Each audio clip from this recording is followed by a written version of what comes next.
Hey guys, welcome to student. So guys, आज है हमारा पार्ट 3 जो हम अभी स्टार्ट किया था 2009 का जो सीयूसीटी पेपर का सोल्यूशन करना। तो हम ऑलरेडी पार्ट 1 पार्ट 2 को डिस्कशन कर चुके हैं एंड आज हम लास्ट 20 क्वेश्चन जो बचा हुआ था, क्वेश्चन नंबर 41 से लेकर क्वेश्चन नंबर 60 तक, तो वो हम आज पार्ट 3 में हम सॉल्व करेंगे। ठीक है, तो चलिए फिर स्टार्ट करते हैं पार्ट 3 को फटाफट। ओके, क्वेश्चन नंबर 41 से स्टार्ट करते हैं। The one which decreases with dilution. Question आपको पूछ रहा है कि इनमें से कौन सा specific conductance, equivalent conductance, molar conductance, conductance, तो इनमें से कौन सा आपका डाइल्यूशन के बाद डिक्रीज कर जाएगा, मतलब इनमें से किसका वैल्यू आपका डाइल्यूशन के साथ डिक्रीज कर जाएगा।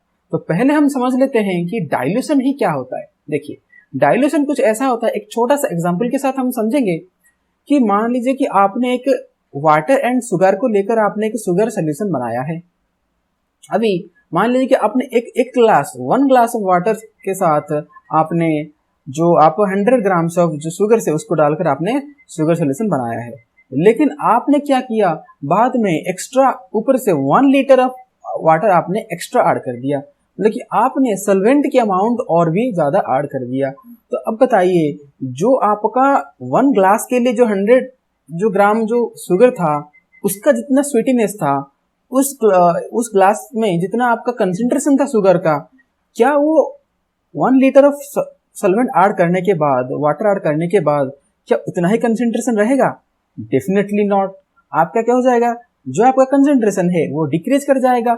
मतलब कि आपका जो शुगर के तुलना में जो वाटर है वो काफी ज्यादा हो गया, तो वो उतना वाटर की तुलना में आपका जो शुगर की अमाउंट वो काफी कम हो जाएगा।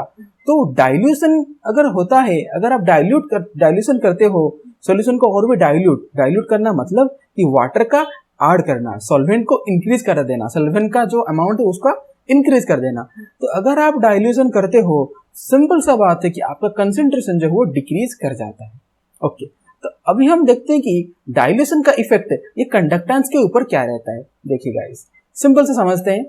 देखिए, कंडक्टेंस क्या होता है कि जब आपका एक यूनिट एरिया में, एक एरिया बेसिस में आपका जितना आपका चार्ज की फ्लो होता है, जो करंट पास होता है, वो हमारा कंडक्टेंस कहीं ना कहीं रहता है। तो अगर आपका डाइल्यूशन होता है, जब आपका डाइल्यूशन होगा तो वॉल्यूम इंक्रीज करेगा।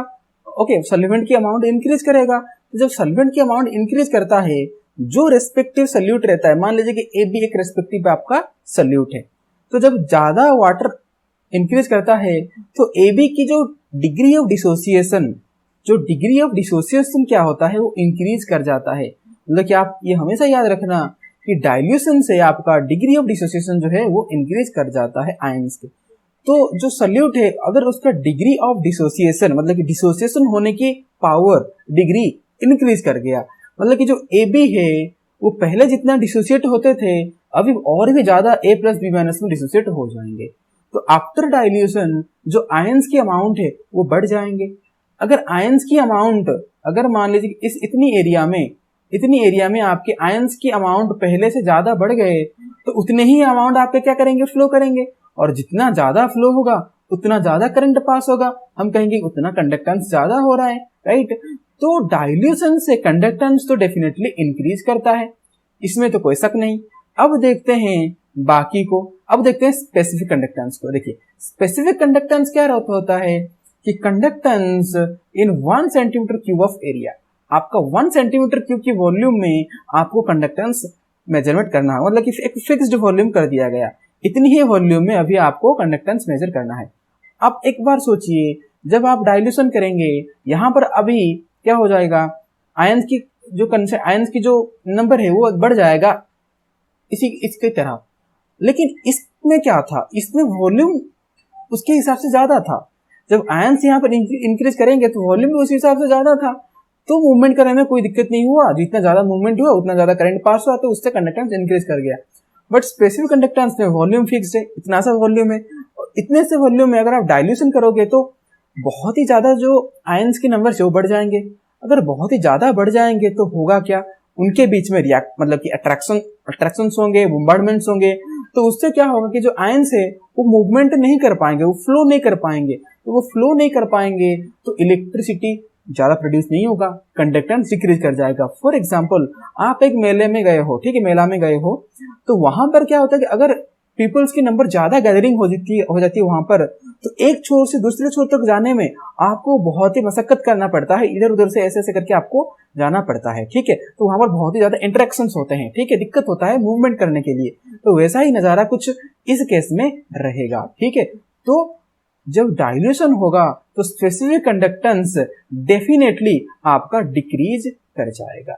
अगर हम बात करें equivalent conductance and molar conductance, इनके केस में क्या होगा, देखिए अभी equivalent conductance and molar conductance में क्या होता है, अगर आप इनके जरा फॉर्मूला को देखोगे, इक्विवेलेंट कंडक्टेंस हो या मोलर कंडक्टेंस हो, इनमें क्या होता है के कप्पा इंटू वी वॉल्यूम रहता है। मतलब कि ये जो इक्विवेलेंट कंडक्टेंस, ये जो मोलर कंडक्टेंस है, ये वॉल्यूम के साथ डायरेक्टली प्रोपोर्शनल। मतलब इसका क्या है, अगर वॉल्यूम बढ़ेगा ऑब्वियसली ये बढ़ेंगे। तो वॉल्यूम और भी इस तरीके से भी लिखा जाता है इसको, के वाई सी इंटू 100, मतलब कंसेंट्रेशन के साथ इनवर्सली प्रोपोर्शनल। अभी आपको पता है जब आपका डाइल्यूशन होगा और भी सॉल्वेंट ऐड किए जाएंगे तो वॉल्यूम इंक्रीज होगा। अगर वॉल्यूम इंक्रीज होगा तो इक्विवेलेंट कंडक्टेंस और मोलर कंडक्टेंस इंक्रीज होंगे। और भी आप वैसे ऐसे भी कह सकते हो कि अगर आपका सॉल्वेंट इंक्रीज हो रहा है, शुगर की एग्जांपल से आपका कंसेंट्रेशन जो है वो डिक्रीज कर रहा है, सॉलिड की कंसेंट्रेशन डिक्रीज कर रहा है। तो अगर कंसेंट्रेशन डिक्रीज करेगा इनवर्सली प्रोपोर्शनल है, कंसेंट्रेशन डिक्रीज करेगा तो equivalent conductance molar conductance increase करेगा। तो यहाँ पर on dilution conductance, equivalent conductance, molar conductance ये सारे इंक्रीज होते हैं, ओनली स्पेसिफिक कंडक्टेंस जो है वो डिक्रीज करता है। तो आपका यहाँ पर आंसर बन जाएगा ऑप्शन फर्स्ट, ठीक है। Next question number 42। Vapour pressure of A is 70 mmHg at 25 degree Celsius. Okay, एक प्योर सोल्यूशन है ए जिसका वेपर प्रेशर है 70 mmHg। It forms an ideal solution of B in which mole fraction of A 0.8। Then वो जो vapour जो pure solution था ए, वो फिर एक अनदर सोल्यूशन बी के साथ ए प्लस बी होकर एक आइडियल सोल्यूशन बनाता है, जहां पर ए की मोल फ्रैक्शन है 0.8। If the vapour pressure of the solution is 80 mmHg। अभी वो कह रहे हैं कि जो आइडियल सोल्यूशन बनाया गया उसका जो टोटल का जो वेपर प्रेशर है वो 84 mmHg है at same 25 डिग्री सेल्सियस। तो the vapour pressure of pure B at 25 degree Celsius is, जैसे यहाँ पर प्योर ए का 70 mmHg था, तो वहां पर आपको क्वेश्चन में पूछा गया है कि आपका प्योर बी का वेपर प्रेशर क्या होगा, ठीक है। तो गाइस चलिए इसको हम सॉल्व करते हैं, काफी लेंथी क्वेश्चन है ये। देखिए इसमें फर्स्ट हम क्या क्या गिवन है उनको जरा नोट कर लेते हैं। इसमें आपका मोल फ्रैक्शन ऑफ ए, मतलब कि जो आपका ए, जब आपका ए प्लस बी एक आइडियल सोल्यूशन बन गया, जब आपका ए प्लस बी एक आइडियल सोल्यूशन बन गया, उसमें कहा जा रहा है कि जो mole fraction of A, mole fraction को हम एक्स से रिप्रेजेंट करते हैं, तो mole fraction of A is equal to 0.8। अभी आपको पता है कि किसी भी सोल्यूशन में आपका जो टोटल मोल फ्रैक्शन होता है, total mole fraction X total is equals to 1 रहता है। अभी अगर मोल फ्रैक्शन ऑफ ए अगर 0.8 हो रहा है तो यहां से आप सिंपल कैलकुलेशन कर सकते हो that mole fraction of B is equal to 0.2, ठीक है। देन और आपका क्या गिवन है, आपका गिवन है कि वेपर प्रेशर ऑफ ए, हम वेपर प्रेशर को पी नॉट से रिप्रेजेंट करते हैं, तो वेपर प्रेशर ऑफ ए आपको गिवन है 70 mmHg, ठीक है। इसका यूनिट रहता है वेपर प्रेशर का, इन जनरल आपका प्रेशर का यूनिट रहता है, ठीक है, mmHg। एंड आपको गिवन है कि टोटल वेपर प्रेशर, मतलब कि जो आइडियल सॉल्यूशन बनाया गया था टोटल, उसका वेपर प्रेशर हम टोटल उसका वेपर प्रेशर कहेंगे, तो टोटल वेपर प्रेशर है वो 84 mmHg, मतलब ए और बी का मिलाकर 84 mmHg था सॉल्यूशन का टोटल। अब आपको क्वेश्चन में पूछा है कि वेपर प्रेशर ऑफ बी आपको बताना है, सिंपल। तो चलिए फिर कैलकुलेशन करते हैं। देखिए यहां पर क्या होगा, यहां पर आपको दो थ्योरी को रिलेट करके हुए आंसर निकालना पड़ेगा। First according to Dalton's law of partial pressure, ठीक है, according to Dalton's law of partial pressure, total partial pressure of solution equals to partial pressure of A plus partial pressure of B. मतलब एक solution का जो total partial pressure है वो उनमें जो मिक्स्ड हुआ कंपाउंड का इंडिविजुअल का पार्शियल प्रेशर का सम है। ठीक है, अभी नेक्स्ट थ्योरी के according to Raoult's law. Okay, आपने राउल्ट्स लॉ पढ़ा होगा।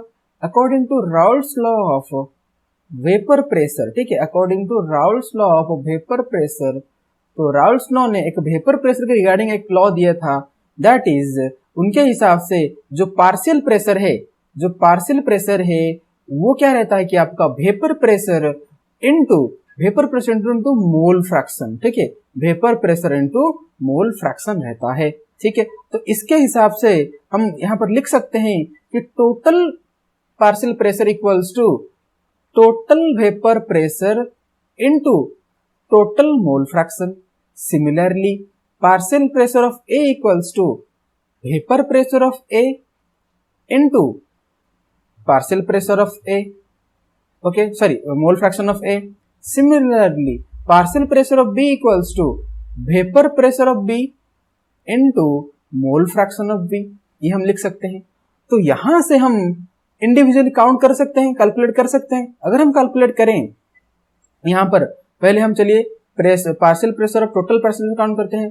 तो total partial pressure equals to vapour pressure, total vapour pressure, आपका टोटल वेपर प्रेशर क्या है 84। ठीक है, टोटल वेपर प्रेशर आपका 84 इनटू टोटल मोल फ्रैक्शन आपका हमेशा क्या रहता है 1 रहता है, तो यहां पर आपका आएगा 84 ही। देन आपका partial pressure of A equals to mole fraction of A, sorry आपका वेपर प्रेशर ऑफ ए कितना था 70 इनटू मोल फ्रैक्शन आपका क्या था, मोल फ्रैक्शन था आपका 0.8, तो यहां पर आ गया आपका 56। देन आपका partial pressure of B equals to क्या था वेपर प्रेशर ऑफ बी, और वेपर प्रेशर ऑफ बी ही तो हमें कैलकुलेट करने को बोला है, तो हम यहां पर इसको x मान लेते हैं into mole fraction of B कितना था, मोल फ्रैक्शन ऑफ बी था 0.2। ठीक है, इतना था। अभी हम यहां से क्या करते हैं, ये जो हमें P T P A P B जो मिला हम लेकर ये डाल्टन्स लॉ की इक्वेशन में पुट कर लेते हैं। तो according to Dalton's law P T equals मतलब कि 84 equals to 56 plus x into 0.2। ठीक है, ये 2 है 0.2। तो यहां से अगर हम x कैलकुलेट करें, x equals to 84 minus 56 upon 0.2। अभी 84 minus 56 equals to 28 upon 0.2 gives rise to 140 mmHg। अभी हम x किसके जगह पर पुट किया था, x हमने पुट किया था वेपर प्रेशर ऑफ b के लिए, तो vapour pressure of b equals to 140 okay 140 mmHg। ठीक है गाइस, तो यहां पर आपका वेपर प्रेशर प्योर बी का जो वेपर प्रेशर है वो आपका बन गया 140, तो करेक्ट आंसर ये ऑप्शन नंबर 2। ठीक है, तो यहां पर आपको दो जो रिलेशन, जो डाल्टन्स लॉ की पार्शियल प्रेशर की रिलेशन एंड आपका राउल्ट्स लॉ का जो वेपर प्रेशर के रिलेशन को कोरिलेट करते हुए हमने इस क्वेश्चन को सॉल्व किया है। ठीक है, अब चलते हैं मूव करते हैं हमारे नेक्स्ट क्वेश्चन में। नेक्स्ट क्वेश्चन आपका है ए 6% solution of urea is isotonic with. Question का ये पूछना है कि 6% सॉल्यूशन ऑफ यूरिया इनमें से किसके साथ आइसोटोनिक है। तो इस क्वेश्चन को हम सॉल्व करने से पहले हमको ये समझना होगा कि आइसोटोनिक भाई क्या है। देखिए आइसोटोनिक क्या होता है, आइसोटोनिक मतलब सेम ऑस्मोटिक प्रेशर। ठीक है, क्या है गाइस, सेम ऑस्मोटिक प्रेशर, मतलब कि कोई दो ऐसा सोल्यूशन, मान लीजिए कि कोई एक सोल्यूशन है ए, अनदर एक सोल्यूशन है बी, अगर उन दोनों सोल्यूशन का ऑस्मोटिक प्रेशर सेम रहा तो उन दो सोल्यूशन को ए एंड बी को हम कहेंगे ये दो solution with respect to each other isotonic हैं। अभी सेम ऑस्मोटिक प्रेशर मतलब मान लीजिए कि पहले का पाई 1 है, दूसरे का पाई 2 है, तो पाई 1 इक्वल टू पाई 2 डेफिनेटली होना होगा, तब हम कहेंगे कि हाँ ये हमारा आइसोटोनिक सोल्यूशन है। ठीक है, अभी आपको पता है कि जो आपका ऑस्मोटिक प्रेशर पाई है, मतलब कि ऑस्मोटिक प्रेशर को हम पाई से रिप्रेजेंट करते हैं, जो पाई इक्वल्स टू क्या होता है, पाई का फॉर्मूला होता है CRT। ओके, पाई का फॉर्मूला क्या होता है, CRT, C मतलब concentration, R real gas constant मतलब universal gas constant and T आपका टेम्परेचर। तो यहाँ से जो आपका R है एंड आपका जो T है वो दोनों के दोनों कांस्टेंट वैल्यू है। अभी आपका जो फ्लेक्सिबल जो चेंजेबल वैल्यू है वो आपका ओनली कंसेंट्रेशन है, राइट, कंसेंट्रेशन। तो यहाँ पर पाई 1 के लिए क्या आ जाएगा, मतलब कि अगर फर्स्ट एक सोल्यूशन है A तो उसके लिए क्या आ जाएगा, पाई 1 इक्वल टू C1RT, क्योंकि RT तो कांस्टेंट है, पाई 2 के लिए सिमिलरली C2RT।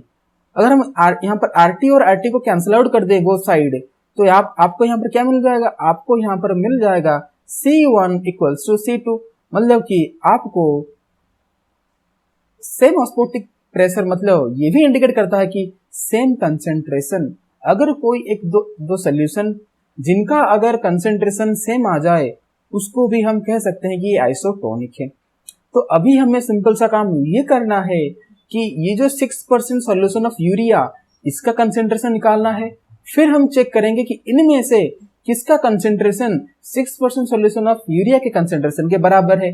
अगर उसके बराबर जो होगा वो यूरिया का 6% सोल्यूशन के साथ आइसोटोनिक होगा। ठीक है, तो चलिए फिर हम कैलकुलेट करते हैं 6% यूरिया का क्या आपका वहां पर कंसेंट्रेशन है। अभी देखिए जो आपका कंसेंट्रेशन टर्म होता है उसको हम किससे रिप्रेजेंट करते हैं, उसको हम रिप्रेजेंट करते हैं मोलारिटी के साथ। अभी मोलारिटी आपका क्या होता है, मोलारिटी आपका होता है मोल्स पर लीटर, और इसको आप ऐसा भी कह सकते हो कि moles per 1000 ml, moles per 1000 ml।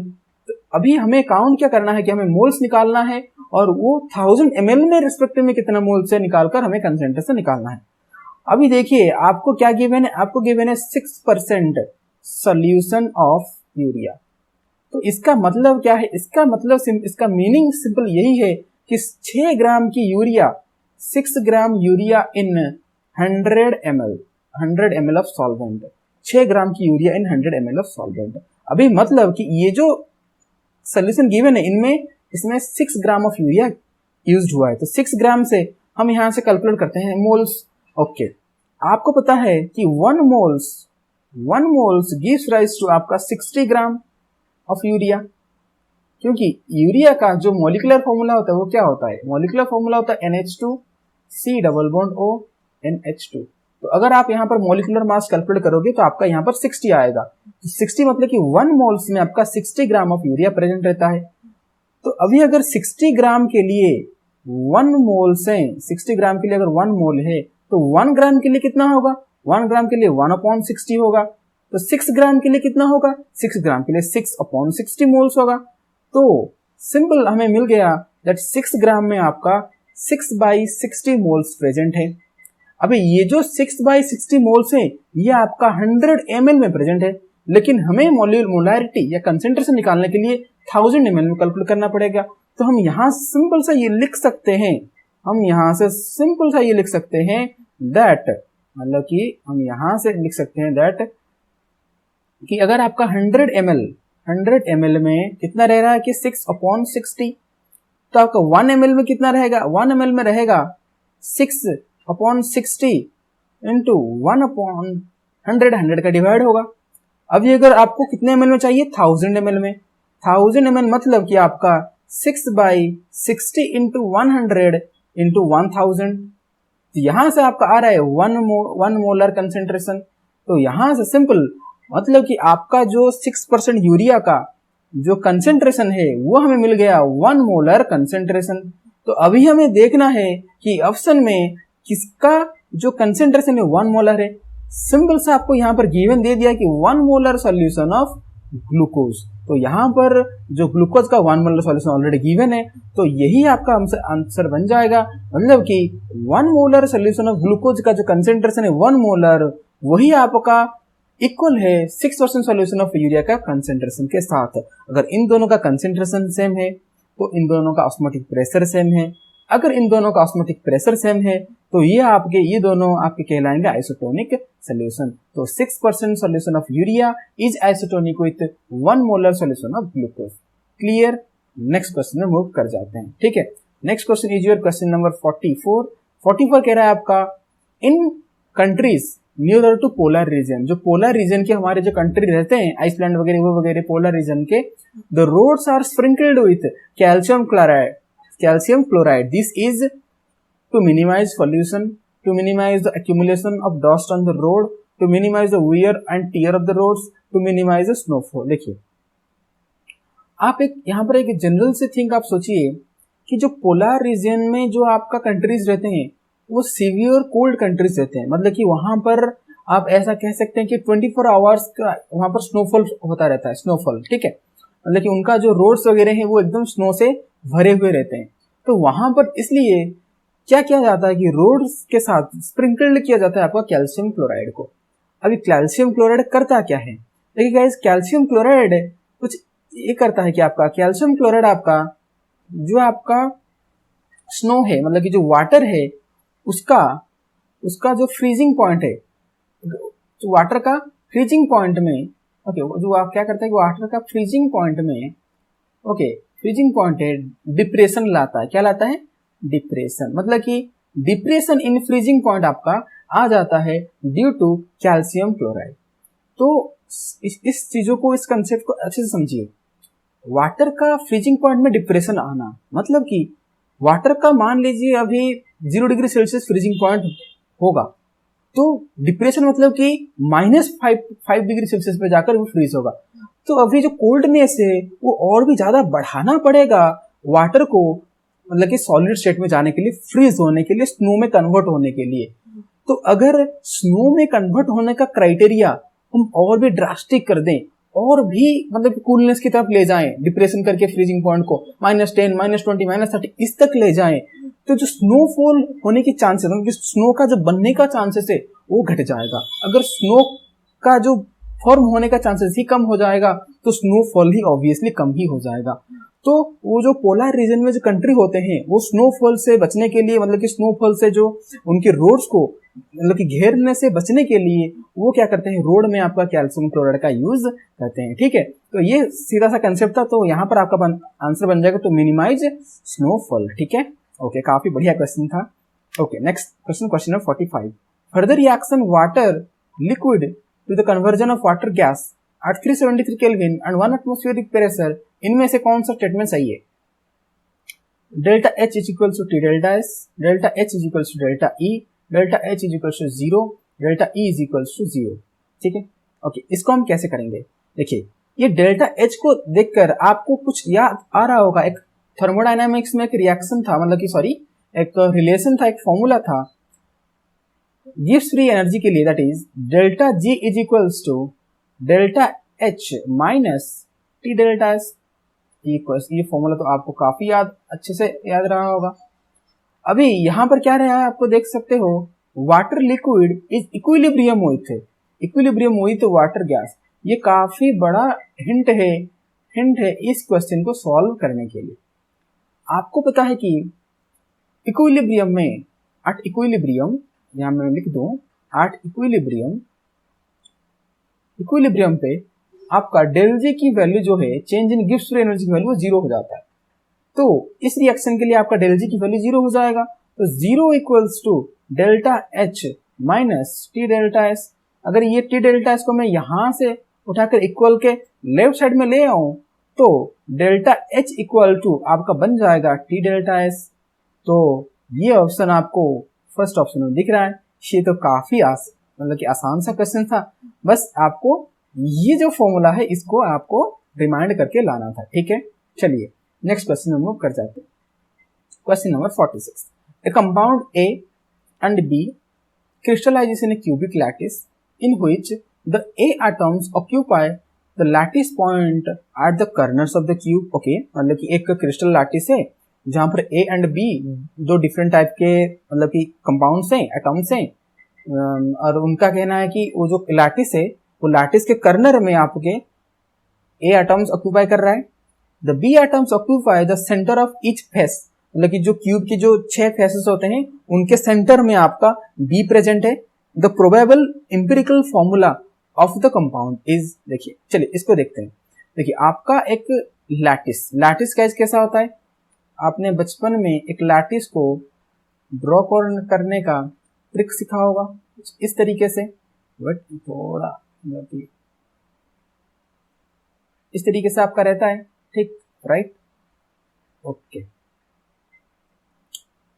अब यहां से आप देख सकते हैं दैट कि सॉरी गाइस, थोड़ा आई थिंक पावर कट हो गया, करंट चला गया, ठीक है, एडजस्ट कर लेते हैं, ठीक है, ओके। सो देखिए यहाँ पर आपका जो यूनिट सेल है, मतलब ये आपका जो क्रिस्टल है, ये आपका क्रिस्टल है, ठीक है, ये आपका क्रिस्टल है। एंड क्वेश्चन के अकॉर्डिंग जो आपका एटम्स ए हैं, जो ए एटम्स है वो ईच आपका कॉर्नर में प्रेजेंट है, ठीक है, ईच कॉर्नर में आपका ये एटम्स आपके प्रेजेंट हैं। ओके, 8 मतलब कि 8 कॉर्नर, ओके। अभी एक क्रिस्टल में कितने कॉर्नर्स हैं? 8 क्रिस्टल में अगर काउंट करेंगे 1 2 3 4 5 6 7 8 कॉर्नर्स आपके प्रेजेंट हैं। एंड आपने सॉलिड स्टेट में ये पढ़ा होगा, ये जो एक कॉर्नर है ये बस इसी क्रिस्टल का पार्ट नहीं है, ये इसी क्रिस्टल का तो पार्ट है, बट साथ साथ ये बाकी 7 क्रिस्टल का भी पार्ट है। मतलब कि यही एक, मतलब ये कॉर्नर सिर्फ आपका 8 क्यूब्स का पार्ट है ये। मतलब कि अभी इस कॉर्नर का जो वैल्यू होगा वो सिंपल 1/8 होगा, क्योंकि अगर वो 8th क्यूब का पार्ट है तो एक क्यूब के लिए कितना पार्ट जाता है? 1/8 जाता है। मतलब कि एक कॉर्नर, मतलब कि वन कॉर्नर आपका 1/8 कंट्रीब्यूट करता है टुवर्ड्स आपका सॉलिड। अगर 8 कॉर्नर्स, एक कॉर्नर आपका 1/8 करता है तो 8 के 8 कॉर्नर आपके कितने कंट्रीब्यूट करेंगे? 1/8 into 8 equals to 1 कंट्रीब्यूट करेंगे। मतलब कि अगर एक कॉर्नर पर आपका ए एटम्स रहा तो उसका 1/8 रहा होगा, और 8 कॉर्नर्स को मिला के ए का एक ए एटम मतलब कि ओनली 1 ए एटम रहा होगा। देन अगर हम सिमिलरली कैलकुलेट करें फेस के लिए, जो फेस का सेंटर में अभी क्या था कि इसकी फेस के सेंटर में आपका बी प्रेजेंट था। क्या प्रेजेंट था आपका?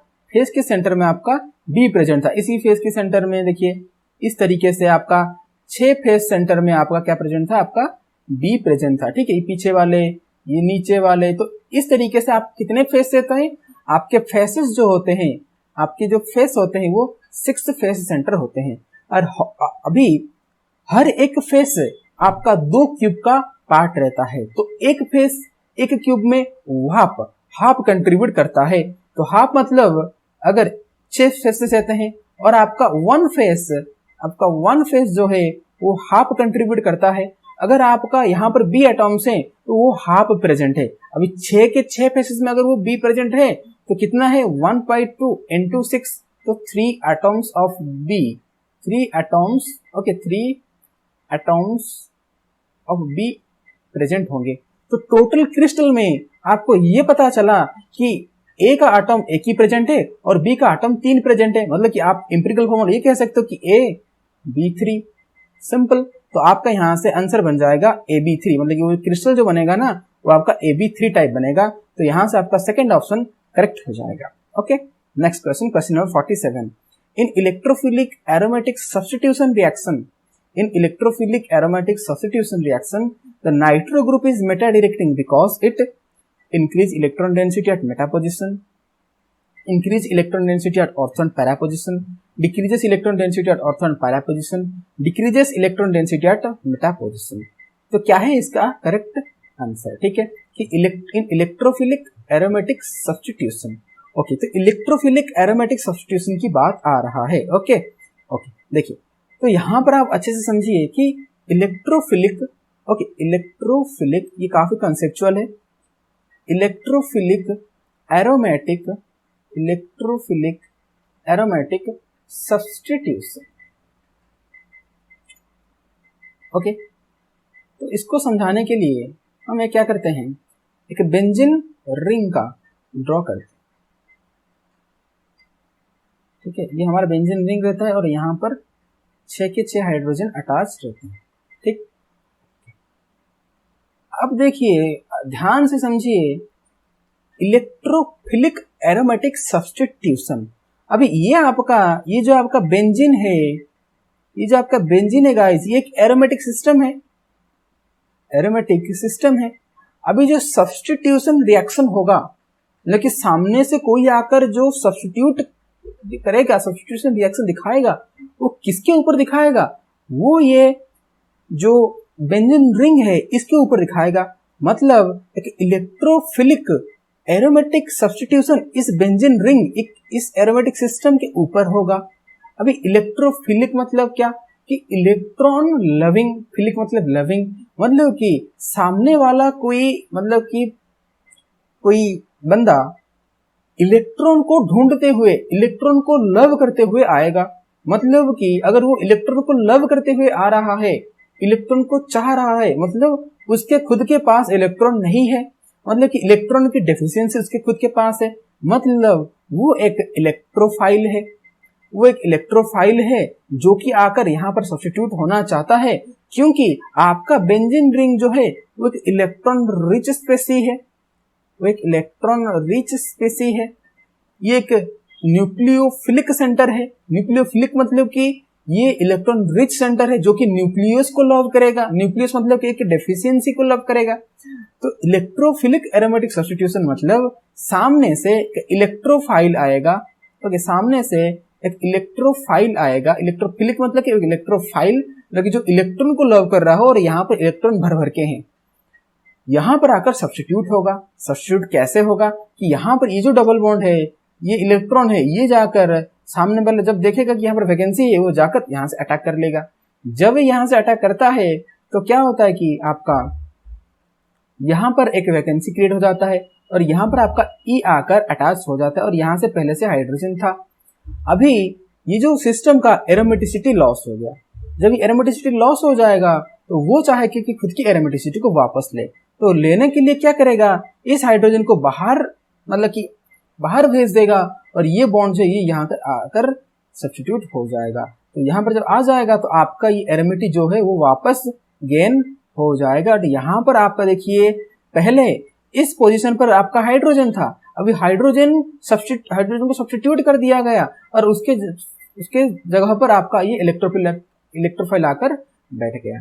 तो हो गया ना गाइस आपका इलेक्ट्रोफिलिक एरोमेटिक सब्स्टिट्यूशन। अभी हम समझते हैं कि इसको अभी हम क्या करते हैं कि एक नाइट्रो कंपाउंड के साथ समझते हैं। एक नाइट्रो कंपाउंड के साथ इसको समझने को ट्राई करते हैं। अभी मान लीजिए कि एक नाइट्रो ग्रुप है, मतलब कि नाइट्रो ग्रुप लगा हुआ एक एरोमेटिक सिस्टम है। नाइट्रो ग्रुप मतलब कि NO2। तो NO2 कुछ हम डिजाइन करते हुए इस तरीके से भी लिख सकते हैं, that is double bond O plus O minus.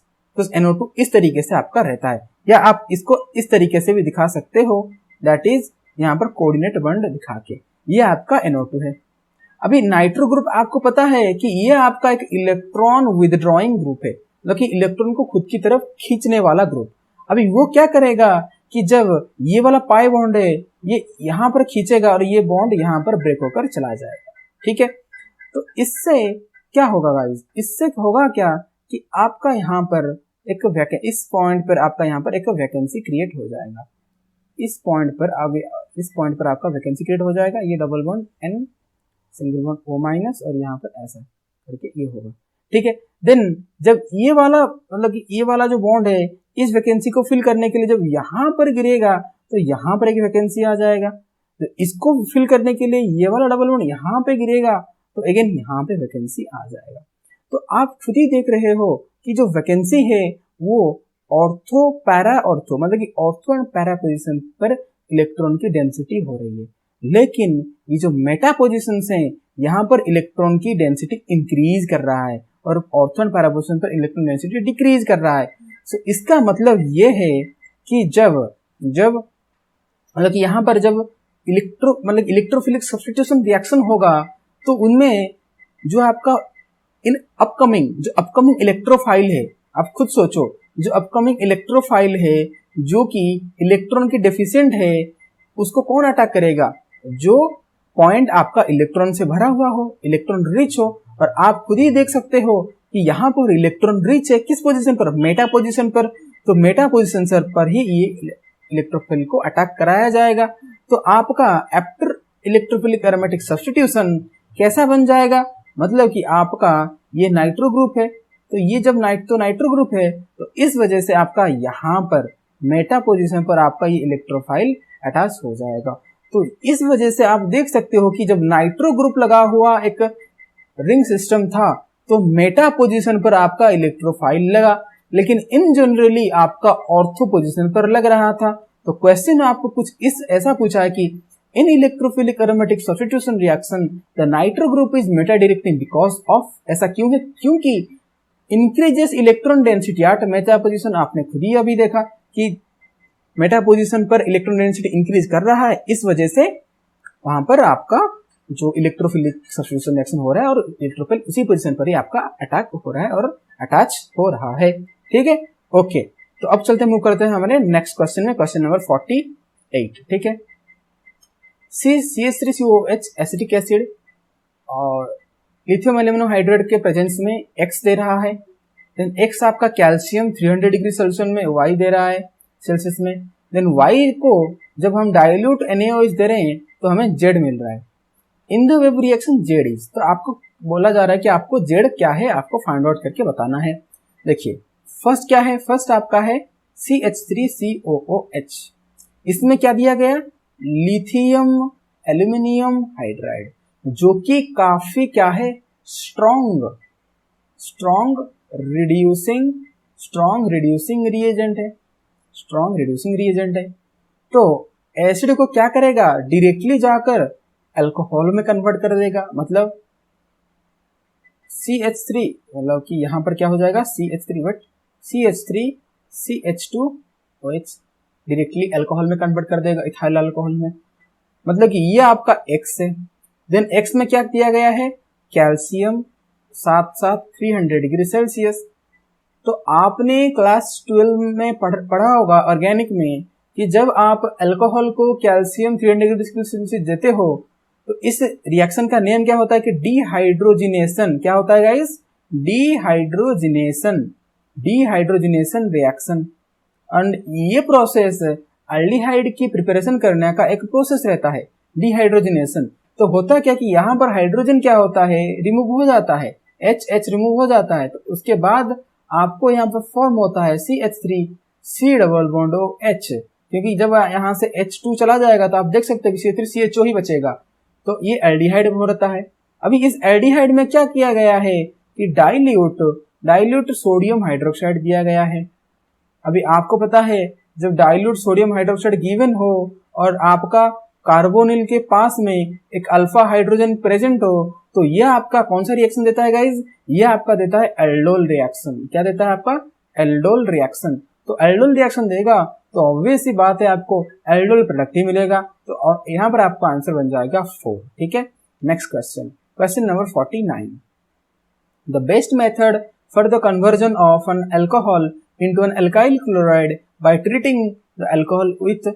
कि आपको यहाँ पर क्वेश्चन ये पूछा जा रहा है कि आपको अल्कोहल से, मतलब कि आपको RCH2OH ये आपका एक अल्कोहल है। ठीक है, आपको अल्कोहल से कहां तक जाना है, आपको अल्कोहल से RCH2Cl मतलब कि अल्काइल क्लोराइड, ये आपका क्लोराइड है, इस RCH2Cl मतलब कि OH की जगह पर बस Cl को सब्स्टिट्यूट करना है। तो इनमें से कौन सा रिएजेंट जो कि काफी अच्छे से ये टास्क परफॉर्म करेगा, तो यहां पर आपका आंसर होगा SOCl2 in presence of pyridine. तो इसमें होता क्या कि आपका जो SOCl2 है, SOCl2 को जब पिरिडीन के साथ दिया जाता है, पिरिडीन आपका एक काफी अच्छा बेस रहता है। ठीक है, जब ये पिरिडीन के साथ दिया जाता है तो ये पिरिडीन क्या करता है, बेस आपको हमेशा पता है कि बेस आपका प्रोटॉन को एब्स्ट्रैक्ट करता है। तो ये जो एसिडिक प्रोटॉन है इसको यहाँ से एब्स्ट्रैक्ट कर देगा, क्योंकि ऑक्सीजन के ऊपर प्रेजेंट हुआ ये जो प्रोटॉन है वो एसिडिक प्रोटॉन है। जब ये एसिडिक प्रोटॉन को कैप्चर करेगा तो यहाँ पर आपका RCH2O- बन जाएगा। अब ये O- क्या करेगा, जाकर SOCl2 के साथ जाकर रिएक्शन करेगा, यहाँ से अटैक करेगा। जब यहाँ से अटैक करेगा ये बॉन्ड ऊपर जाएगा, फिर से नीचे आएगा और ये बॉन्ड को बाहर फेंक देगा। तो बाहर फेंक देगा तो आपका यहाँ पर बन जाएगा RCH2OS double bond O Cl। अभी ये जो बाहर निकला हुआ Cl है, Cl-, अभी इसको प्रोटेक्ट करने के लिए कुछ है नहीं, तो ये नेकेड मतलब कि क्या बोला जाता है आपका नेकेड Cl- है, तो ये फ्रीली घूम रहा है। तो ये क्या करेगा, फिर से यहाँ पर आकर इस पोजीशन पे अटैक कर देगा। क्योंकि यहाँ पर कार्बन एंड ऑक्सीजन है और इन दोनों में इलेक्ट्रोनेगेटिविटी का डिफरेंस है, तो यहाँ पर पार्शियल पॉजिटिव कैरेक्टर है, तो यहाँ पर अटैक करेगा। जब यहाँ पे अटैक करेगा, ये काफी अच्छा गुड लिविंग ग्रुप है, तो ये यहाँ से लीव कर जाएंगे। जब यहाँ से लीव कर जाएंगे तो आपको यहाँ से मिल जाएगा RCH2Cl, खत्म बात। तो इस वे में, इस रीजन को यूज करते हुए associated in presence of pyridine हम ये रिएक्शन को परफॉर्म कर सकते हैं। ओके, अब चलिए मूव करते हैं हमारे नेक्स्ट क्वेश्चन में। The electrophile involve in the sulphonation of benzene is, benzene की जो सल्फोनेशन प्रोसेस है, इनमें आपका इलेक्ट्रोफाइल कौन सा इन्वॉल्व रहता है? आंसर है आपका SO3। ठीक है, कैसे रहता है चलिए देख लेते हैं सल्फोनेशन को। देखिए, तो होता क्या है कि सल्फोनेशन आपको पता है सल्फ्यूरिक एसिड का यूज किया जाता है। तो होता क्या है कि 2 मॉलिक्यूल ऑफ H2SO4 पहले रिएजेंट करते क्या है कि आपका ये फॉर्म करते हैं SO3 plus H3O plus plus HSO4 minus, ये देते हैं। अभी यहाँ पर ये जो SO3 है ना, ये आपका इलेक्ट्रोफाइल की तरह एक्ट करता है, तो ये जाकर आपका बेंजीन रिंग के साथ रिएक्ट करता है। ठीक है, सेम जैसे हमने दिखाया था, जब ये बेंजीन रिंग के साथ अटैक करेगा ना, इस double bond O double bond O double bond O, तो ये यहाँ से अटैक करेगा और ये वाला बॉन्ड यहाँ से टूट के जाएगा। तो क्या फॉर्म होगा, फटाफट कर लेते हैं। तो यहाँ से आपका यहाँ पे वैकेंसी क्रिएट हो जाएगा और यहाँ से आपका लग जाएगा S double bond O double bond O minus. अभी होगा क्या कि यहाँ पर आपका एरोमेटिसिटी का लॉस हो गया, लेकिन यहाँ पर आपका एक हाइड्रोजन प्रेजेंट है, तो ये सब्स्टिट्यूशन रिएक्शन की तरह ही होगा। यहाँ से हाइड्रोजन को सब्स्टिट्यूट कर दिया जाएगा और ये एरोमेटिसिटी को वापस कर देगा। जब ये एरोमेटिसिटी को वापस ले आएगा तो कुछ आपका ऐसा बन जाएगा, मतलब कि आपको बेंजीन रिटेन हो जाएगा एंड यहाँ से आपको S double bond O minus है। अभी यहाँ से जो निकला हुआ H है, जो वो H प्लस होकर यहाँ पर घूम रहा होगा, जो ये O माइनस है, जो ये न्यूक्लियोफाइल है, ये फटाक से जाकर ये इलेक्ट्रोफाइल को कैप्चर कर लेगा। करने के बाद आपका क्या फॉर्म हो जाता है, आपका गाइस फॉर्म यहाँ पर हो जाता है ये SO3, मतलब कि डबल बॉन्ड O OH, और जिसको हम कलेक्टिवली सिंपली ऐसा लिख देते हैं, दैट इज इसका SO3H। ठीक है, SO3H, और हम कह देते हैं कि हो गया हमारा सल्फोनेशन। ठीक है, तो ऐसा ही आपका सल्फोनेशन होता है। तो यहाँ पर आपका जो इलेक्ट्रोफाइल होता है वो आपका SO3 होता है। ठीक है, नेक्स्ट क्वेश्चन। ओके, तो नेक्स्ट क्वेश्चन से जाने से पहले एक बात कि आप यहाँ पर प्लस है, तो यहाँ पर प्लस को देखते हुए इलेक्ट्रोफाइल मत बता देना, तो आप मैकेनिज्म के थ्रू जाकर ही इसको बताना। ठीक है, तो ये सही रहेगा। Okay, next question. तो नेक्स्ट क्वेश्चन है हमारा क्वेश्चन नंबर 51। तो carbon bond length in benzene is, आपको पूछा जा रहा है कि जो बेंजीन में आपका एक, मतलब कि अगर हम एक बेंजीन के स्ट्रक्चर को देखें, आपका ये रहता है आपका ये बेंजीन का स्ट्रक्चर। ठीक है, ये आपका रहता है ये बेंजीन का स्ट्रक्चर।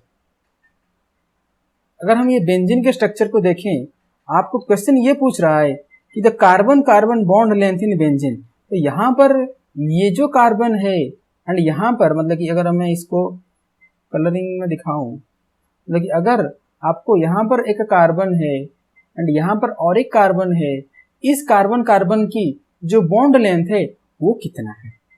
अभी अगर हम काउंट करेंगे, आपको लगेगा कि ये तो 2 बॉन्ड्स हैं, तो बॉन्ड ऑर्डर 2 हो सकते हैं क्या? नहीं, 2 नहीं हो सकते। ऐसा क्यों है? क्योंकि हम इसको दिखाते हैं तो ऐसा है, बट इसका जो रियल जो हाइब्रिड स्ट्रक्चर है, वो कैसा रहता है? ये देखा जाता है कि ये जो पाई बॉन्ड्स है ना, ये रेजोनेट करते रहते हैं। तो आपको ये जो बेंजीन रिंग है, ये कुछ इस तरीके से दिखता है, मतलब कि यहाँ पर एक पार्शियल डबल बॉन्ड कैरेक्टर रहता है 2 कार्बन के बीच में पार्शियल डबल बॉन्ड कैरेक्टर रहता है। तो हम ये कह सकते हैं कि जो 2 कार्बन के बीच का जो बॉन्ड ऑर्डर है, या आपको जो बॉन्ड लेंथ है, ये कहीं ना कहीं 1 से 2 के बीच में लाए करेगा। मतलब कि single bond and double bond, मतलब कि आपका single bond and double bond के बीच में ही लाए करेगा, ना ही प्रॉपर सिंगल बॉन्ड होगा, ना ही प्रॉपर डबल बॉन्ड होगा, ये बीच में रहा होगा। तो अगर हम देखेंगे in between C2H6 and C2H4, okay, in between C2H6 and C2H4, तो आपका ये जो C2H6 है, ये कैसा है गाइस? आपका C2H6 को आप कैसे लिख सकते हो कि आपका C2H6 जो है आपका C2H6, ये क्या है? ये आपका अल्केन है, मतलब carbon single bond carbon 3 hydrogen है, ठीक है, यहाँ पर 3 हाइड्रोजन लगे होंगे। तो ये रहा आपका सिंगल बॉन्ड। देन आपका C2H4 कैसा रहता है, C2H4 देखें तो ये आपका एल्कीन रहता है, मतलब ये carbon double bond carbon and both side 2 hydrogen, तो ये डबल बॉन्ड रहता है। और हमने अभी देखा कि हमारा जो बेंजीन का जो कार्बन कार्बन का जो बॉन्ड लेंथ है ये single bond and double bond के बीच में लाई करेगा, मतलब ये आपका C2H6 एंड C2H4 के बिटवीन ही आपका आंसर लाई करेगा, ठीक है। तो कार्बन कार्बन बॉन्ड लेंथ यही होगा। Okay, next question, question number 52। The compound which is not formed during the dry distillation of a mixture of calcium formate and calcium acetate is.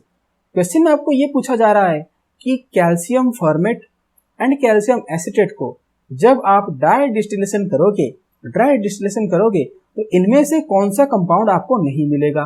Propanone, ethanol, methanol, propanol, ये आपको कौन सा नहीं मिलेगा। आपको यहाँ पर सिंपल आंसर आपका है इसका, आपको प्रोपेनॉल नहीं मिला। कैसे नहीं मिलेगा, चलिए रिएक्शन के साथ ही देखते हैं, ठीक है। ओके, देखिए अगर हम यहाँ पर रिएक्शन को देखें, कैल्शियम फॉर्मेट को पहले अगर हम स्टडी करेंगे कैल्शियम फॉर्मेट को, तो कैल्शियम फॉर्मेट का फॉर्मूला क्या होता है, इसको फॉर्मूला आपको याद रहना चाहिए।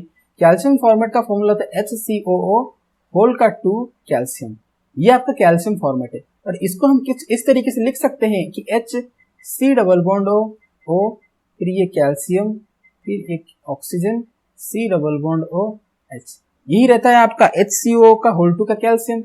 अभी इसमें होता क्या कि कैल्शियम कार्बोनेट का यहाँ से रिमूवल होता है। जब हम इसको हिट करोगे ड्राई डिस्टिलेशन करोगे, ओके, ड्राई डिस्टिलेशन करोगे, हिट करोगे तो यहाँ से कैल्शियम कार्बोनेट का फॉर्मूला क्या होता है गाइस, CaCO3 का यहाँ से रिमूवल हो जाएगा। तो रिमूवल होने के बाद बच क्या रहा है कि H बच रहा है, C डबल बॉन्ड O बच रहा है और एक यहाँ पर हाइड्रोजन बच जा रहा है। तो यहाँ पर देखिए ये आपका फॉर्मल्डिहाइड और मिथानॉल, मतलब कि मिथानॉल का यहाँ पर फॉर्मेशन हुआ। तो जब आप कैल्शियम फॉर्मेट को हिट करते हो, ड्राई डिस्टिलेशन करते हो, आपको मिथानॉल मिलता है। ओके, तो नेक्स्ट स्टडी करते हैं हम कैल्शियम एसिटेट को। उसका फॉर्मूला क्या होता है कि CH3COO होल 2 कैल्शियम। अगर हम इसको सही से लिखें तो CH3 C double bond O calcium O C double bond O CH3। अगर हम यहाँ से जब हिट करेंगे, ड्राई डिस्टिलेशन करेंगे, तो कैल्शियम कार्बोनेट का जब यहाँ से भी रिमूवल होगा, CaCO3 का जब रिमूवल होगा, तो यहाँ से क्या बच रहा है कि CH3 C double bond O और ये CH3, तो ये आपका बच रहा है एसीटोन, और इसको आप बोलते हो प्रोपेनॉन। तो आपको प्रोपेनॉन भी मिल रहा है डिस्टिलेशन से, तो क्या नहीं मिल रहा है। अगर हम और एक देखें कि अब अगर हम मिक्स कर दें, अगर हम यहाँ पर मिक्स कर देंगे, मतलब कि HCOO मतलब कि कैल्शियम फॉर्मेट प्लस कैल्शियम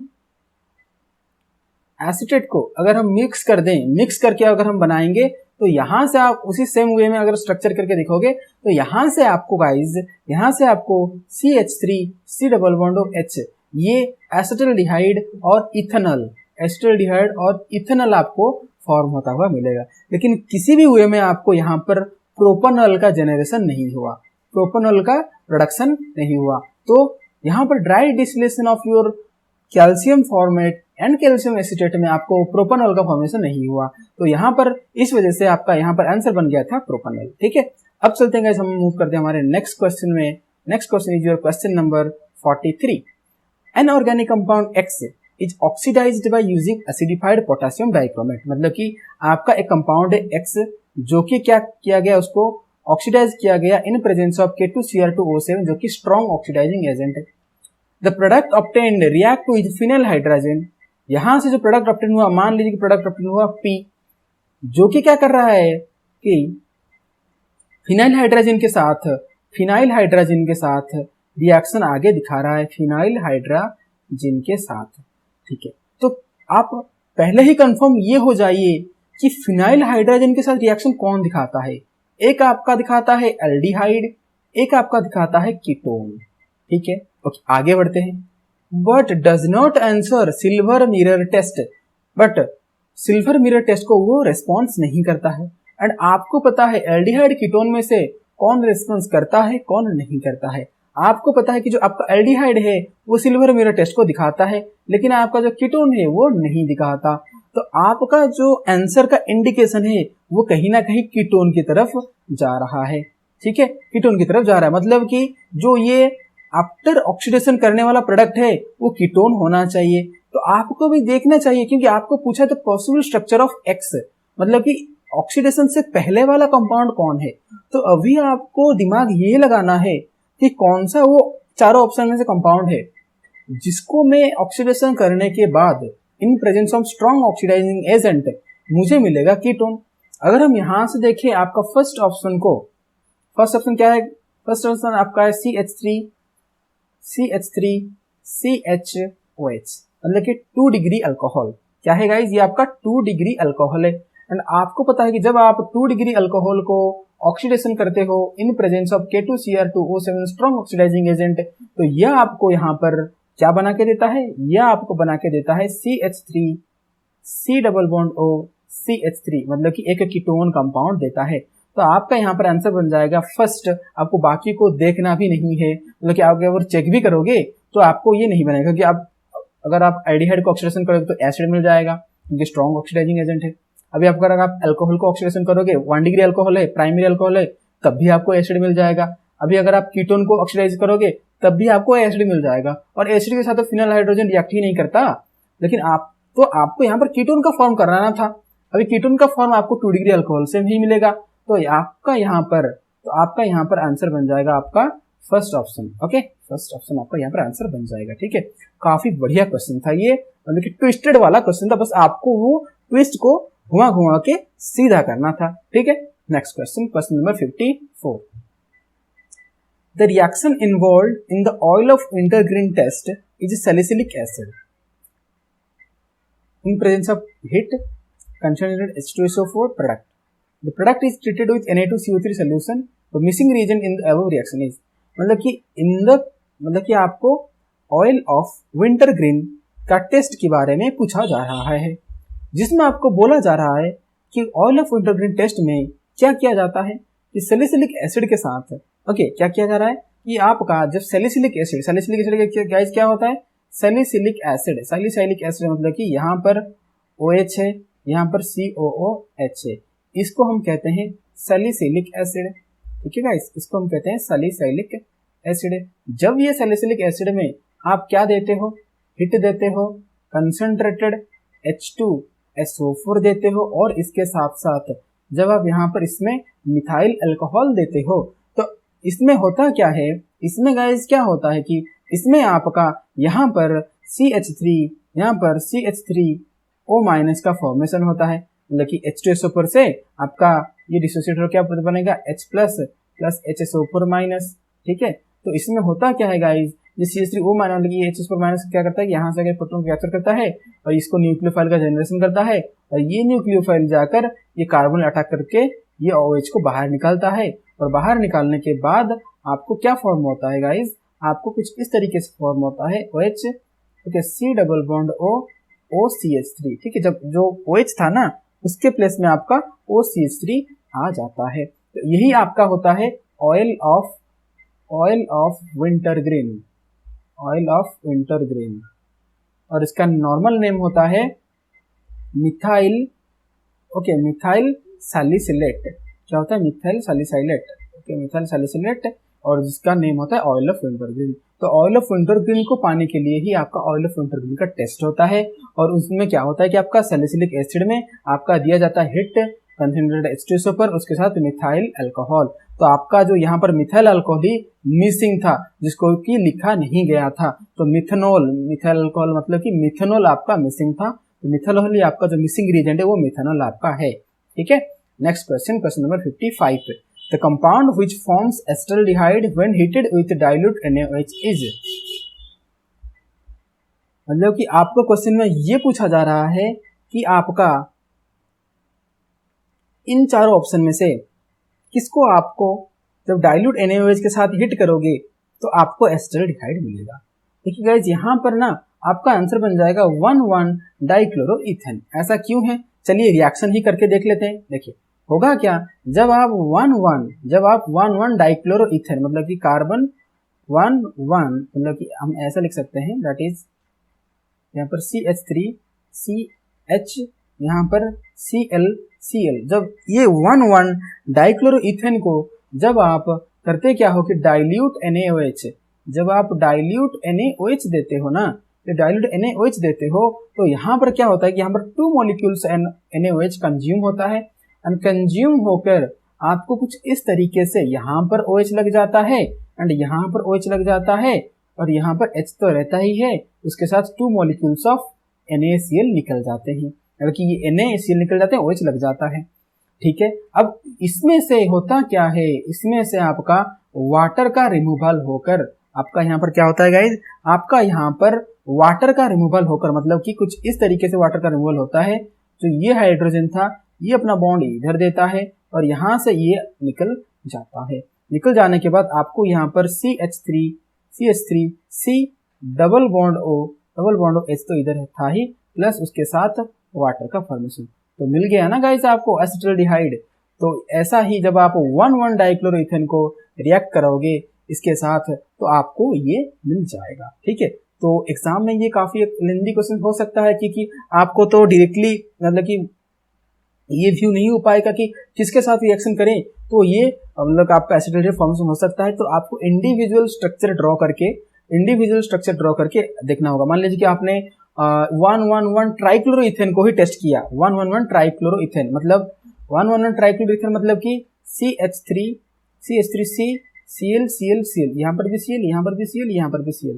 तो यहाँ पर क्या होगा, similar process 3 molecule of sodium hydroxide का यूज होगा। यूज होने के बाद आपका यहाँ पर जो क्लोरीन के स्पेस पर आपका 3 जो OH है वो सीधा सब्स्टिट्यूट हो जाएंगे, और इसके साथ आपको 3 molecule of NaCl by product के तौर पर प्रोडक्ट फॉर्म हो जाएगा। तो यहाँ पर भी सिंपल, जब आपका क्या होगा कि यहाँ पर जब आपका वाटर का रिमूवल होगा, मतलब कि ये हाइड्रोजन ये बॉन्ड इधर आएगा और यहाँ से ये निकल जाएगा, तो आपको यहाँ पर क्या फॉर्म होगा गाइस, आपको यहाँ पर फॉर्म होगा CH3 C double bond OH plus water, मतलब कि आपको यहाँ पर एसिटिक एसिड फॉर्म हो रहा है। अगर मान लीजिए कि आपको क्वेश्चन में पूछता कि the compound which form acetic acid when heated with dilute NaOH, तो आपका ये फाइनल स्टेप है, आपको हीट मतलब कि यूज करना होगा, क्योंकि जब हीट आप यूज करते हो तो वाटर आपका इवेपोरेट होता है, तो इस वजह से यहाँ पर हीट यूज होगा। तो हीट यूज होने के साथ आपका क्या हो रहा है कि एसिडिक एसिड, अगर आपको एसिडिक एसिड पूछता तो आपका आंसर 1 ट्राइक्लोरोइथेन बनता। अभी आपको एसिटाल्डिहाइड पूछा है तो आपका आंसर 1 डाइक्लोरोइथेन बन गया। हो सकता है कि अपकमिंग ईयर्स में आपको एसिटिक एसिड पूछ सकता है, यही आपका फायदा रहता है PYQs को सॉल्व करने का। ठीक है, ओके, तो आपको मेथड्स या वेराइटीज ऑफ क्वेश्चंस आपके variety of types of questions आपके माइंड में आ जाते हैं। ओके, नेक्स्ट क्वेश्चन नंबर 56 बोल रहा है आपको arrange the following in increasing order of their basic strength, मतलब कि आपको यहाँ पर बेसिक स्ट्रेंथ का करेक्ट ऑर्डर देना है। एंड आपको यहाँ पर क्या क्या गिवन है गाइस, आपको यहाँ पर CH3NH2 मतलब कि 1 degree amine, then 2 degree amine, then 3 degree amine, then ammonia आपको गिवन है। अभी आपको यहाँ से बताना है कि आपका करेक्ट जो बेसिक स्ट्रेंथ ऑर्डर है, बेसिक एक्टिविटी ऑर्डर है वो क्या है। देखिए गाइस, अगर हम स्टडी करेंगे पहले मिथाइल अमीन को CH3NH2 को, तो यहाँ पर गाइस एक होता है लोन पेयर। अभी बेसिक स्ट्रेंथ मतलब कि बेस का स्ट्रेंथ। अभी एक बेस का स्ट्रेंथ होता कैसा है, बेस मतलब कि इलेक्ट्रॉन की डोनेशन, एंड एसिड मतलब कि इलेक्ट्रॉन की एक्सेप्टेंस। तो जो कंपाउंड जितना अच्छे से खुद की इलेक्ट्रॉन या खुद की लोन पेयर को सामने वाले चीजों को डोनेट कर सकता है, वही आपका अच्छा बेस कहलाएगा। अभी अगर आप इसको स्टडी करेंगे तो देखिए यहाँ पर तो लोन पेयर था डोनेशन होने के लिए, लेकिन ये जो मिथाइल है आपको पता है ये प्लस आई ग्रुप है, मतलब कि इलेक्ट्रॉन की पुशिंग ग्रुप है। अभी इलेक्ट्रॉन का क्या करेगा, यहाँ से ये पुश करेगा तो ये इलेक्ट्रॉन जो है ना ये और भी अच्छे से डोनेशन हो पाएगा। तो मिथाइल का लगना इसके लिए और भी अच्छा हुआ, तो यहाँ पर बेसिसिटी अच्छा रहेगा, इंक्रीज रहेगा। देन आता है बात CH3 का NH का, मतलब कि दो मिथाइल लगे हैं NH के साथ, तो यहाँ पर तो और भी अच्छे से डोनेशन हो जाएगा क्योंकि दो मिथाइल पुश कर रहे हैं।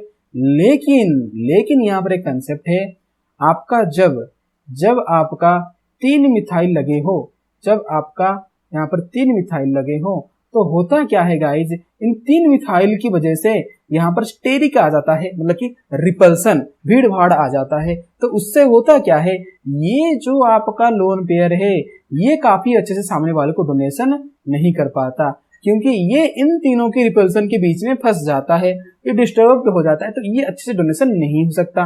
तो इस वजह से इसका जो वेसिसिटी है इन दोनों से पीछे घट जाता है। भले ही यहाँ पर ओनली एक मिथाइल है, लेकिन ये 3 मिथाइल होकर भी ये एक मिथाइल से भी पीछे आपका वेसिसिटी इसका घट जाता है। और सबसे नीचे तो आपका अमोनिया ही रहेगा, क्योंकि अमोनिया के साथ हो क्या हुआ है, जस्ट यहाँ पर आपका 3 हाइड्रोजन ही लगे हैं और हाइड्रोजन का डोनेशन ना के बराबर ही होता है, तो ये सबसे पीछे रहेगा। तो अगर हम यहाँ पर एक नॉर्मल ऑर्डर की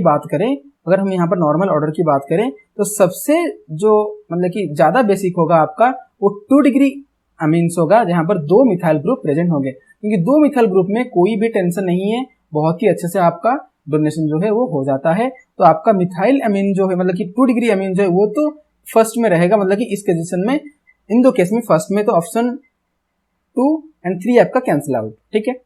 अभी मिथाइल मतलब कि 2 डिग्री अमीन के बाद नीचे क्या है, 1 डिग्री अमीन, और इसमें भी 1 डिग्री अमीन, हाँ सही है, ये भी सही है, इसके बाद वही था।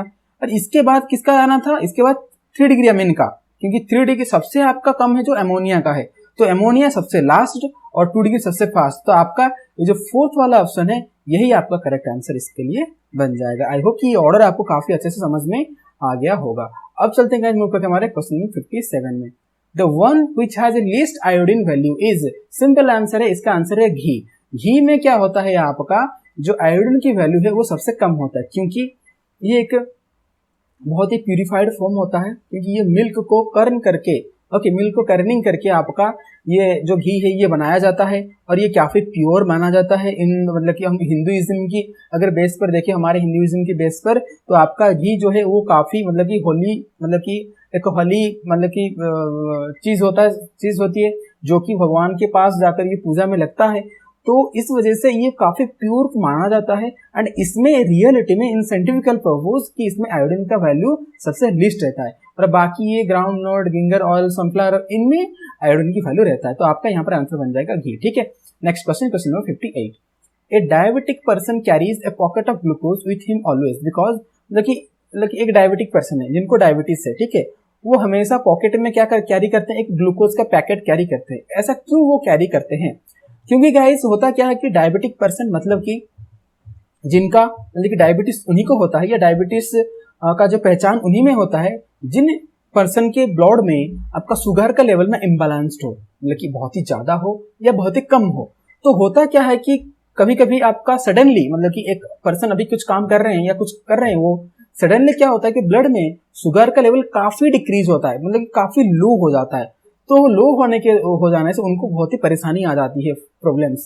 तो अगर उनके पास पॉकेट में ही ग्लूकोज प्रेजेंट रहेगा, तो ग्लूकोज क्या करता है, आपका इंस्टेंट शुगर लेवल को इंक्रीज करने में हेल्प करता है। तो मतलब कि वो बैलेंस्ड हो जाएगा, मतलब कि जो डिक्रीज कर गया होगा वो इंस्टेंटली बैलेंस्ड हो जाता है। इस वजह से आपका जो डायबिटिक पर्सन हैं वो मेनली कैरी करते हैं पैकेट ऑफ ग्लूकोज, ठीक है। अभी तो इसके हिसाब से, उस कंसेप्ट के हिसाब से आपका आंसर बन जाएगा that is second, that is glucose increases the blood sugar level almost instantaneously। तो इंस्टेंटेनियसली आपका ग्लूकोज क्या कर देगा, ब्लड में आपका शुगर के लेवल को सही कर देगा बढ़ाकर, ठीक है। Next question number 59। There are 20 naturally occurring amino acids, okay 20 natural amino acids हैं।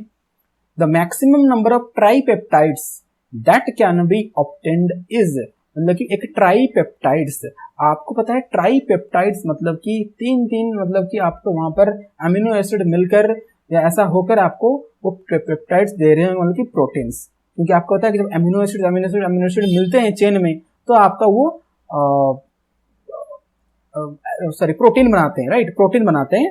मतलब कि प्रोटीन का आपका जो मोनोमर फॉर्म में होता है वो आपका अमीनो एसिड्स होता है, मतलब अमीनो एसिड मिलकर पॉलीमराइज होकर आपका प्रोटीन बनाते हैं।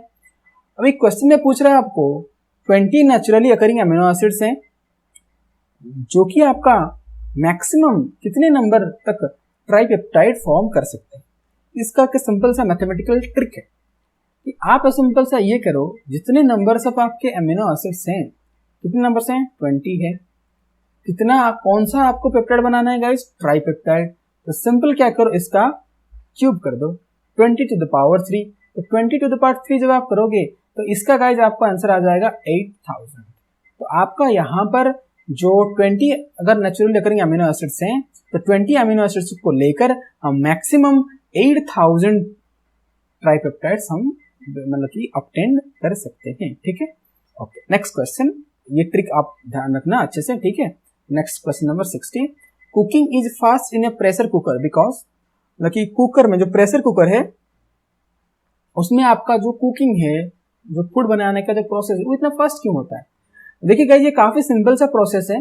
जो आपका प्रेशर कुकर होता है, जो आपका एक प्रेशर कुकर होता है यहाँ पर, ठीक है, जो आपका एक प्रेशर कुकर होता है यहाँ पर, तो उनमें होता क्या है, ठीक है, उनमें एक प्रेशर कुकर में होता क्या है कि ये प्रेशर कुकर में ना हाई प्रेशर रहता है। जो प्रेशर है ये हाई प्रेशर जोन में ये होता है, ये प्रेशर कुकर। तो हाई प्रेशर में आपका क्या होता है कि गाइज, हाई प्रेशर में आपका जो boiling point of water, okay, boiling point of जो वाटर है, वाटर का जो बॉइलिंग पॉइंट है वो काफी इंक्रीज कर जाता है, मतलब इंक्रीज कर जाता है, जनरली इंक्रीज कर जाता है। जब वाटर का बॉइलिंग पॉइंट इंक्रीज कर जाए, मतलब 100 डिग्री से 105 डिग्री सेल्सियस हो जाए, तो वाटर को ही बॉयल होने में 5 डिग्री सेल्सियस का एक्स्ट्रा जो टेम्परेचर है वो रिक्वायरमेंट होगा। अभी 5 डिग्री या 10 डिग्री का जो एक्स्ट्रा रिक्वायर्ड होगा टेम्परेचर, तो उसके लिए आपको हीट भी ज्यादा प्रोवाइड करना पड़ेगा। जब आप ज्यादा हीट प्रोवाइड कर रहे हो तो उसमें से होगा क्या कि जो आपका फूड है ऑब्वियस सी बात है वो फास्टली बनेगा। पहले से आपने जितना मतलब कि एनर्जी या हीट प्रोवाइड कर रहे थे, अब आप ज्यादा प्रोवाइड कर रहे हैं क्योंकि boiling point of water increase कर गया है। किस वजह से? क्योंकि प्रेशर कुकर में प्रेशर का जो प्रेशर है वो हाई रहता है। तो इस वजह से जब आपने हाई जो मतलब कि हीट प्रोवाइड किया उसको कि बॉइलिंग वाटर का बॉइलिंग पॉइंट तक वो पहुंच सके, तो इसके रीजन से आपका होता क्या है, जब आप हाई हीट प्रोवाइड करते हो तो हाई हीट की वजह से आपका जो फूड है वो काफी जल्दी से कुक हो जाता है। तो इस वजह से इस कंसेप्ट के बेसिस पर आपका करेक्ट आंसर क्या हो जाएगा? करेक्ट ऑप्शन आपका बन जाएगा food is cooked at constant volume, ये नहीं होगा। Loss of heat due to the radiation of minimum, no, ये नहीं होगा। Food particles are effectively smashed, ये भी नहीं होगा।